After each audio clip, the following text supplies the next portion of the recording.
அன்பு நண்பர்களே, அனைவருக்கும் அன்னை சமையல் உமாவின் அன்பான வணக்கங்கள். இன்றைக்கி அன்னை சமையலில் பார்க்க போகிறது கிள்ளி போட்ட சாம்பார். இதை மிளகா கிள்ளி சாம்பார்னு கூட சொல்லுவாங்க. புளிக்கரைசல் காய்கறி இல்லாமல் செய்யக்கூடிய ஒரு சுலபமான சாம்பாருங்க. பேச்சுலருக்கெல்லாம் ரொம்ப யூஸ்ஃபுல்லான ஒரு ரெசிபி. வாங்க எப்படி செய்கிறதுன்னு பார்க்கலாம். இப்போ குக்கரில் தேவையான அளவு தண்ணி சேர்த்துக்கலாங்க.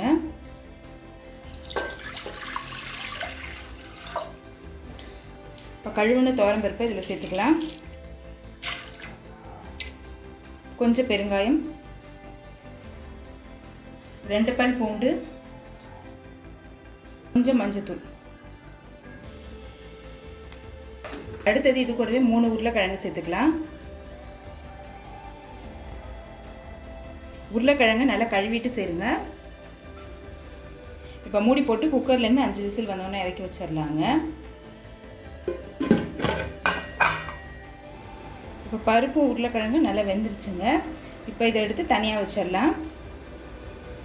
கடாயில் தேவையான அளவு எண்ணெய், 1 டீஸ்பூன் கடுகு,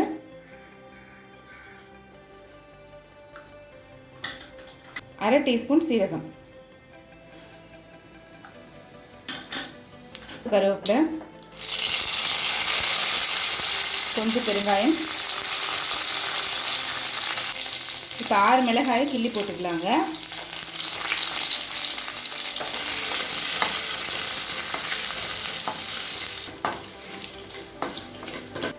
அடுத்தது 2 வெங்காயத்தை சேர்த்துக்கலாம்.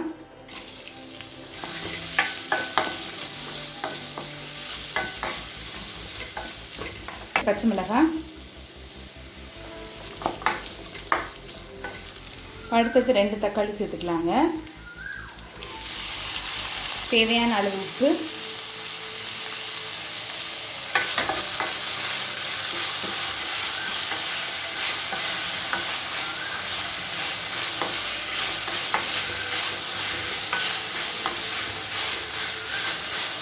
இதில் நம்ம புளி சேர்க்க போகிறது இல்லைங்க, அதனால தான் 2 தக்காளி சேர்த்துருக்கோம்.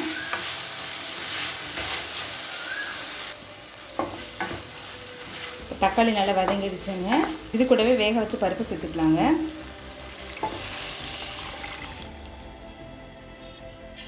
கொஞ்சம் தண்ணி நல்லா மிக்ஸ் பண்ணிக்கலாம்.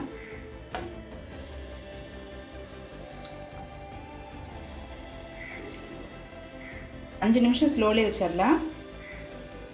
இப்போ 5 நிமிஷம் ஆகிடுச்சுங்க. சாம்பார் பாருங்கள் நல்லா திக்காகிடுச்சு. நீங்கள் விருப்பப்பட்டால் இதில் புளி சேர்த்துக்கலாம். நம்ம 2 தக்காளி சேர்த்துருக்கனால புளி சேர்க்க தேவையில்லை. நம்ம கொத்தமல்லி சேர்த்துக்கலாம்.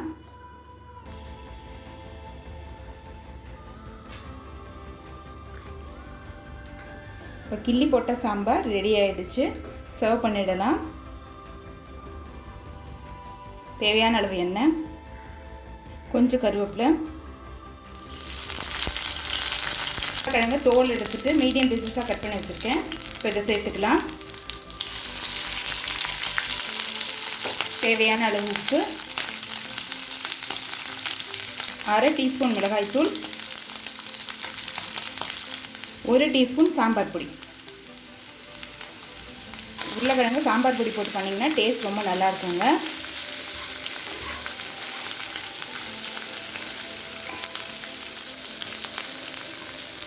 ஏற்கனவே உருளைக்கிழங்கு நல்லா வெந்துருச்சுங்க, அதனால் லேசாக கிளறினா போதும். ரொம்ப கிளறினோன்னா குழஞ்சி போயிடும். ஒரு 5 நிமிஷம் ஸ்லோலே இருக்கட்டும். இப்போ 5 நிமிஷம் கழித்து பாருங்கள், உருளைக்கிழங்கு நல்லா ரோஸ்ட் ஆகிடுச்சுங்க. இப்போ இதை மிளகா கிள்ளி சாம்பாரோடு சர்வ் பண்ணிடலாம். இப்போ சுவையான மிளகா கிள்ளி சாம்பார் ரெடி ஆகிடுச்சு. ரெசிபியை ட்ரை பண்ணி பாருங்கள், கண்டிப்பாக உங்களுக்கே பிடிக்கும். ரெசிபி பிடிச்சிருந்ததுன்னா வீடியோவை லைக் பண்ணுங்கள், கமெண்ட் பண்ணுங்கள், ஷேர் பண்ணுங்கள். இது வரைக்கும் அன்னை சமையல் சேனலை சப்ஸ்கிரைப் பண்ணலன்னா சப்ஸ்கிரைப் பண்ணுங்கள். தேங்க்யூ.